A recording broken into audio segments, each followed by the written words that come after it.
elementary school this year, our 5th grade math teacher always knew with Common Core how important it was to dig deeper.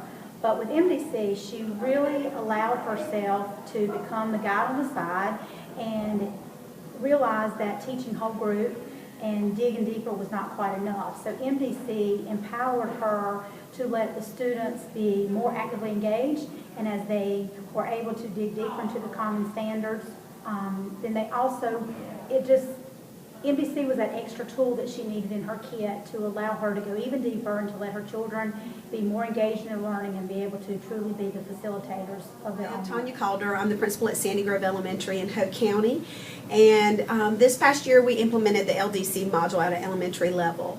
One of the things that helped us be successful was we did a lot of front loading prior to the new school year, and the implementation of the first module was in October, November.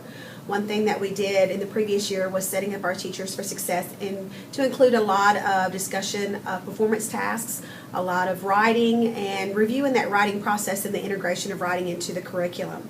We also made sure that we picked key teachers over the summer to be our train the trainers, and they met over the summer with their PLCs and did a lot of collaborating, discussion of the verbiage that was going to be used in the LDC module to make sure that they would not be overwhelmed when the school year began. So those are just a few things of that we implemented to make sure that we were successful for our LDC modules and our implementation, and we wish you good luck. One thing that made the LDC effective at my school was that I was very intentional and deliberate with the teacher leaders that I chose for training.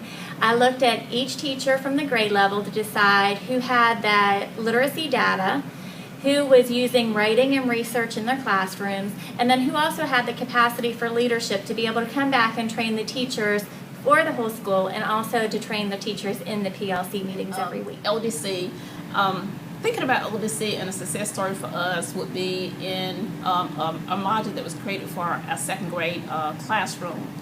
And as my 2nd grade teacher began to implement the module, we began to notice that some of the standards were not appropriately aligned where they needed to be at the right time. And so what we did was academic coach and our team began to look at that module. And what we realized is that we had to actually take the module and literally tear it apart and bring it back together, appropriately placing standards where they need to be at the appropriate time for our students so that they would actually be on track. And so